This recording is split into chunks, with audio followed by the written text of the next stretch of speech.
Hello friends. तो आज हम पढ़ेंगे चेस्ट ट्यूब के बारे में। तो before starting basically about the chest tube, आपको मतलब वार्ड में as a senior nursing officer जब आप काम कर रहे हो, तो कौन सी चीज़ें जो है वो आप जाते ही ड्यूरिंग हैंडिंग टेकिंग ओवर में जो है वो लुक आउट करोगे। तो फर्स्ट थिंग जो होती है वो हम उसमें क्या देखते हैं, टाइडलिंग। टाइटलिंग मतलब द ऑफ जो फ्लो ऑफ फ्लूइड है ना, flow of fluid inside the chest tube, that is with inspiration it will go up, with expiration it will come down. So we have to monitor for the tidling. Second, if there is no tidling, if there is no movement in the chest tube, in the chest drainage system, then means tube is blocked. ठीक है।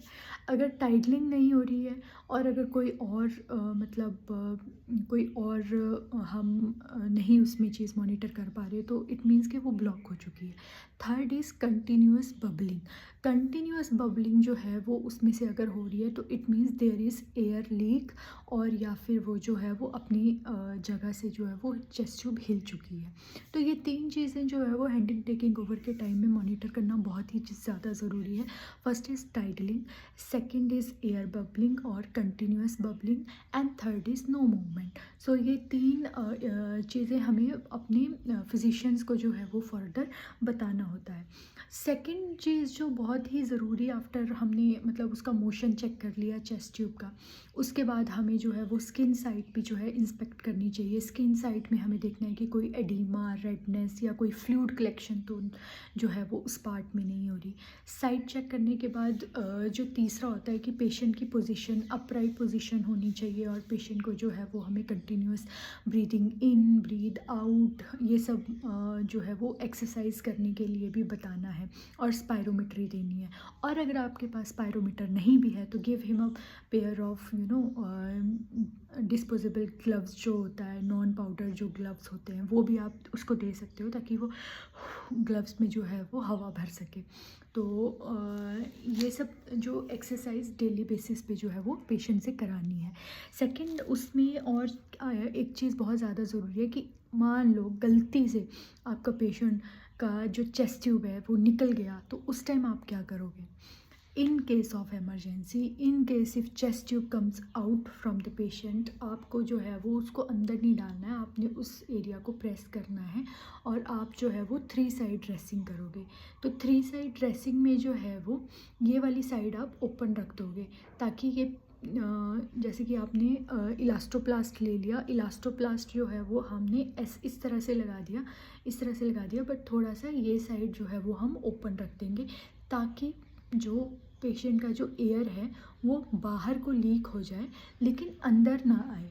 तो 3 side dressing आपको करनी है, और आपको अपने physician को इन्फॉर्म करना है। This is very important. अगर निकल भी जाती है then don't panic, give apply pressure, give oxygen to the patient, give upright position to the patient and calm down the patient, and अपने आप को भी काम डाउन रखना है। निकल गई कोई बात नहीं, उसके अब उसको ठीक कैसे किया जा सकता है, ये चीज़ जो है वो हमने पहले देखनी है। और पेशेंट के वाइटल्स, एयरवे, ब्रीदिंग, सर्कुलेशन, ये सब कुछ जो है वो साइड बाय साइड मॉनिटर करना है जब तक कि फिजिशियन जो है वो नहीं आ जाता। तो मेरे हिसाब से तो यही पॉइंट जो है वो चेस्ट ट्यूब में सब बहुत ज़्यादा इंपॉर्टेंट है। अदर एक क्वेश्चन और आता है कि कौन से स्पेस में, कौन से इंटरकोस्टल स्पेस में जो है वो चेस्ट ट्यूब इंसर्ट की जाती है, तो वो बेसिकली इसमें ट्राइंगल ऑफ सेफ्टी देखा जाता है। न्यूमोथोरेक्स और न्यूमोथोरेक्स है तो 4th to 5th में डालेंगे, अगर pleural effusion lower lobe of lung में तो कई बार 5th to 6th में भी डालते हैं, but basically it is 4th to 5th और मिड एक्सिलरी लाइन में जो है वो इसको डालते हैं। ऑब्स्ट्रक्शन और मॉनिटरिंग हमने ऑलरेडी डिस्कस कर लिया कि अगर उसमें कोई फ्लो नहीं है तो इट मीन्स कि वो ऑब्स्ट्रक्ट हो चुकी है या फिर डिस्प्लेस हो चुकी है अपनी जगह से। और सेफ्टी मेजर्स में भी हमने keep emergency clamp and sterile water bed side पे जो है वो रखना है। If tube is disconnect place and sterile water to maintain water seal. Water seal से मुझे याद आया कि बिफोर उसमें ऑल जो है एक लेवल दिया होता है चैम्बर में 100 ml तक, किसी किसी में 100 होता है, किसी में 200। तो उस लेवल तक जो है वो इनिशियली हमें उसमें नॉर्मल सेलाइन या फिर डिस्टिल वाटर जो है वो फिल करके रखना होता है, ताकि हम उसमें बबलिंग को भी मॉनिटर कर सकें, और उसमें से जो है वो उसी में जो है वो कलेक्शन, पेशेंट की तरफ से जो कलेक्शन आएगा वो इकट्ठा भी होता रहेगा। और दूसरा, वो जब हम फाइनल लिखेंगे तो वो हमें माइनस करके, टोटल वॉल्यूम इनिशियल वॉल्यूम से माइनस करके हमें जो है वो लिखना होता है, डॉक्यूमेंट करना होता है।